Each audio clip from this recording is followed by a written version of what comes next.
بسم اللہ الرحمن الرحیم۔ السلام علیکم ناظرین، آپ یوٹیوب چینل دیکھ رہے ہیں، میں عمران خان ہوں۔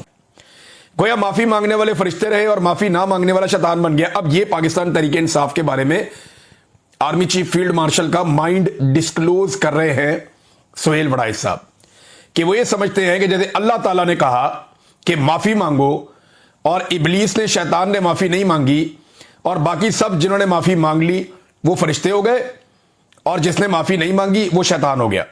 اور اس پہ انہوں نے قرآن پاک کا حوالہ دیا آرمی چیف نے۔ اب سوال یہ ہے کہ کیا سارا قرآن پاک عمران خان اور پاکستان تحریک انصاف کے خلاف اترا ہے؟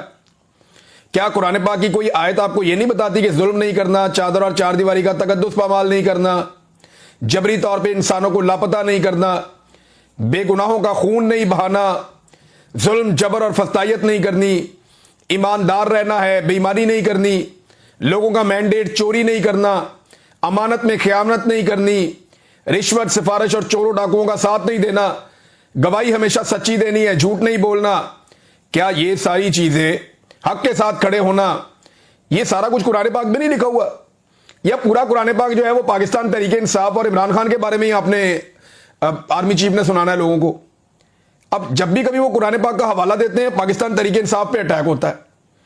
اب یہ آپ غور کریں نا کہ عمران خان اس لیے شیطان ہے، ان کے بقول، سہیل وڑائچ کے بقول آرمی چیف کہہ رہے ہیں کہ اس نے ابلیس کی طرح معافی نہیں مانگی۔ اب میں اگر کچھ سوالات پوچھوں کہ ایک، چلیں یہ مان لیں تھوڑی دیر کے لیے کہ پاکستان تحریک انصاف کے لوگوں نے غصے میں آ کر جب عمران خان صاحب کو غیر قانونی طور پہ گرفتار کر کے گھسیٹا گیا اور مارا گیا، تو تحریک انصاف کے لوگوں نے غصے میں آ کر کچھ فوجی مقامات کے اوپر اٹیک کر دیا، کچھ پتلے توڑ دیے، کچھ جگہ پہ آگ لگا دی، کچھ توڑ پھوڑ کر دی، کچھ شیشے توڑ دیے، کوئی مور چوری کر کے لے گیا، کوئی اس طرح کی حرکتیں کی انہوں نے۔ تو اس پہ تو آپ کہہ رہے ہیں انہیں معافی مانگنی پڑے گی ورنہ وہ شیطان بن جائیں گے، کیونکہ خدا کے کہنے پہ شیطان نے معافی نہیں مانگی تھی۔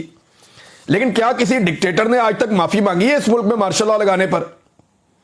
کیا وہ فرشتے ہیں ابھی بھی؟ سوال یہ ہے کہ منشیات سے لے کر کلاشن کوف تک اور کلاشن کوف سے لے کر خود کش بمبار تک ملک میں کون لے کر آیا؟ یہی ڈکٹیٹرز لے کر آئے۔ کیا کسی ایک ڈکٹیٹر نے، جو ملٹری ڈکٹیٹر ہے، اس نے معافی مانگی آج تک؟ آدھا ملک توڑ دیا، اس کی معافی مانگی آج تک؟ بدترین سرنڈر پاکستان کی نہیں دنیا کی تاریخ میں کیا، 90,000 قیدی بنا دیے، اس کی معافی مانگی آج تک کسی نے؟ قائد اعظم کی بہن کو بدترین رسوا کیا گیا، اس کی معافی مانگی آج تک کسی نے؟ ملک کو غیروں کے ہاتھوں جو ہے وہ یرغمال بنا لیا گیا، کسی نے معافی نہیں مانگی۔ اور غیروں کی جنگ میں پاکستان کو دھکیل دیا گیا، کسی نے معافی نہیں مانگی۔ ڈالروں کی خاطر اپنے بیٹے اور بیٹیوں کو پکڑ کر امریکہ کے حوالے کیا گیا، اس پر کسی نے معافی مانگی؟ پاکستان میں حکومتیں بنائی اپنی مرضی سے اور حکومتیں گرائی اپنی مرضی سے، اس پر کسی نے معافی مانگی؟ پارلیمان پر حملہ کیا گیا، عدلیہ پر حملہ کیا گیا، ہزاروں گھروں کی چادر اور چار دیواری کو پھلانگ گئے، کیا کسی نے معافی مانگی؟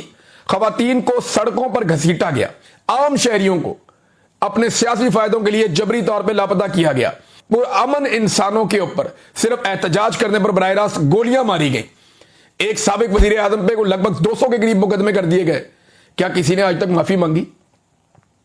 یہ معافی صرف عمران خان نے مانگنی ہے اور جرائم صرف عمران خان نے کیے ہیں۔ بھئی جس وقت 9 مئی ہو رہا تھا اس وقت عمران خان صاحب خود حراست میں تھے اور انہیں فوج کے ادارے رینجرز نے گرفتار کیا تھا غیر قانونی طور پہ، جسے سپریم کورٹ آف پاکستان نے اس گرفتاری کو غیر قانونی اور غیر آئینی قرار دیا تھا۔ اس کے اوپر لوگوں نے احتجاج کیا، پھر جو ہوا وہ آپ کے سامنے۔ اب پی ٹی آئی یہ کہتی ہے کہ جناب وہ فالس فلیگ آپریشن تھا، جبکہ آپ یہ کہتے ہیں وہ پاکستان تحریک انصاف نے کیا تھا، معافی مانگے۔ بھئی اگر عمران خان نے سچے دل سے معافی مانگنی ہے، ایک بات تو کلیئر ہو گئی، سارے پاکستانی یہ بات جان لیں، ایک بات تو کلیئر ہو گئی کہ عاصم منیر صاحب نے یہ بتا دیا کہ عمران خان صاحب پہ جو کیسز ہیں وہ قانونی نہیں ہیں، ان کا قانون سے کوئی لینا دینا نہیں ہے، وہ معاملہ صرف اور صرف معافی پہ اٹکا ہوا ہے کہ یہاں ضد یہ ہے کہ عمران خان کی ہم نے ناک رگڑوانی ہے، عمران خان سے ہم نے معافی منگوانی ہے، معاملہ صرف یہاں پہ اٹکا ہوا ہے۔ اور وہ شیر کا بچہ جیل میں معافی نہیں مانگ رہا، اس کو روزانہ تنگ کرتے ہیں، تنگ و تاریخ جگہ کے اوپر رکھا ہوا ہے، اس کو باہر نکلنے کو نہیں دیتے، اس کو سہولیات اس سے چھین لیتے ہیں، کبھی بجلی بند کر دیتے ہیں، کبھی انفارمیشن بند کر دیتے ہیں، کبھی ملاقاتیں بند کر دیتے ہیں، اس کے بیٹوں سے بھی اس کی بات نہیں کرواتے۔ تو یہ جو ساری صورتحال پیدا کی جا رہی ہے صرف اس لیے ہے کہ اس میں کوئی آئین اور کوئی قانون نہیں ہے، قید تنہائی میں اس آدمی کو رکھا ہوا ہے، اس میں کوئی آئین اور کوئی قانون نہیں ہے، یہ سارا معاملہ ایک ضد کا ہے اور انا کا ہے کہ معافی چاہیے عمران خان کی۔